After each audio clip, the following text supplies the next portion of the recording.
Hi guys, this is Dan. Hi. Today I decided to do a quick video on taking care of the main board for a vintage pachinko machine, specifically sanding it and getting it ready for polyurethane and a new playfield to be put on. So this board's been all stripped down. There's nothing here but the board. Everything's been taken off. So what I've got set up here, this is what I use. This is one of my favorite tools. This is an orbital sander.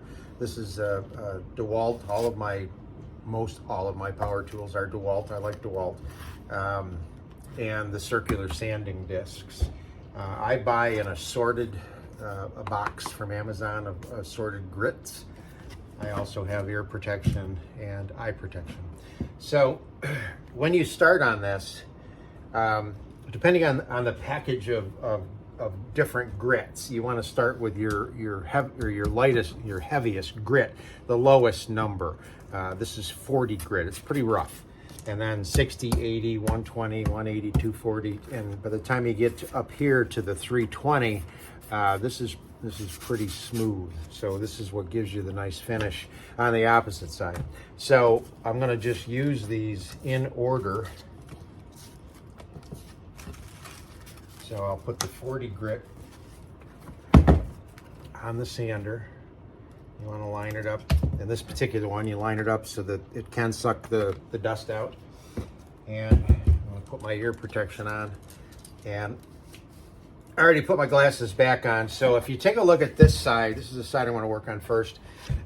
This is the side that had the playfield on it. And what you see here is the remnants of the wallpaper paste and the actual paper of the playfield. Now, once I get everything off, I scrape the old playfield off with a wide putty knife, and it comes off looking like this.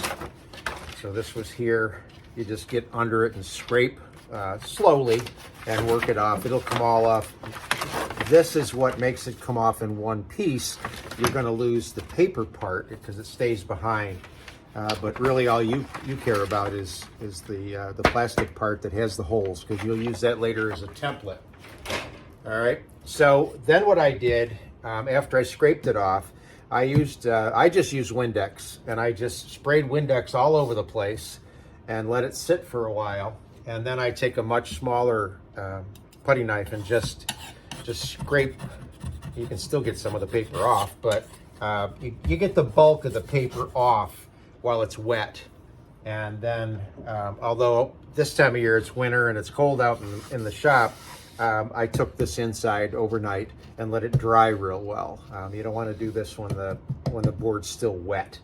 So again, I'm going to start with the heaviest sandpaper here, and I'm not 100% sure how to do this.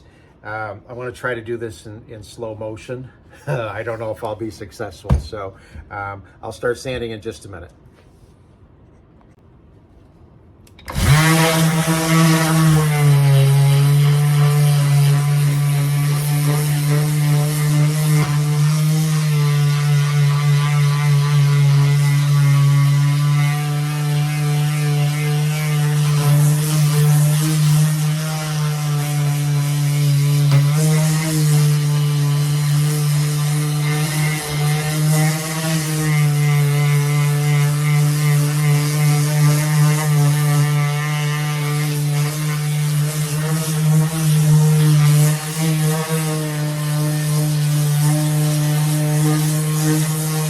Okay, so not sure if that worked, but basically what you saw me do is go from 40 down to 60.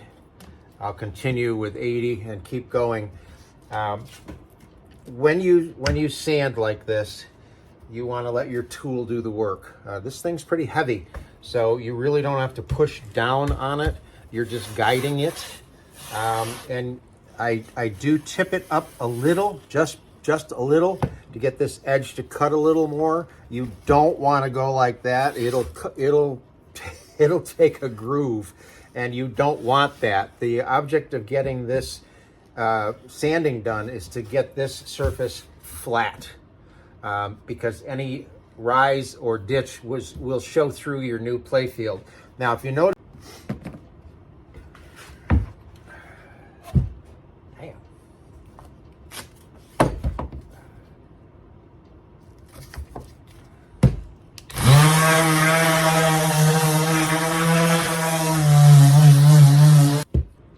okay, so I'm back. I've the back side of the board is clean, which is what I was shooting for. The front side of the board is now just absolutely super smooth. These areas where you can still see white are the wallpaper paste. They're down in depressions. When you put the playfield over the top, you won't see that. That's not going to affect anything because this surface here, this whole surface, is just super smooth.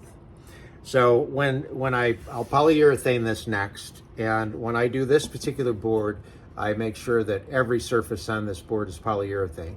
So obviously you do the edges in both flat surfaces, but I also go in with a small brush and polyurethane all of the inner surfaces because I want this board sealed up, just sealed up so it won't absorb any moisture. Moisture is the bane of existence for a pachinko machine. So the more waterproof I can make these, the happier I am. So I'll go in, polyurethane, let it dry real well. And then I sand this down very lightly and I put a second coat of polyurethane on here. Not really sure why, not really sure if you need to. It's just something that I like to do. It just gives this backboard a nice smooth surface because this is where the balls are going to run. They run against this backboard. And you can see from before you took this apart how dirty it got. Of course, with hopefully you're not going to be smoking and all of the stuff that led to that. But I just like to do a second coat here. I don't put a second coat on the front, and some people don't even put a coat on the front. I like to. The reason that I do is I put it on, I brush it down real well. I don't put a heavy coat on.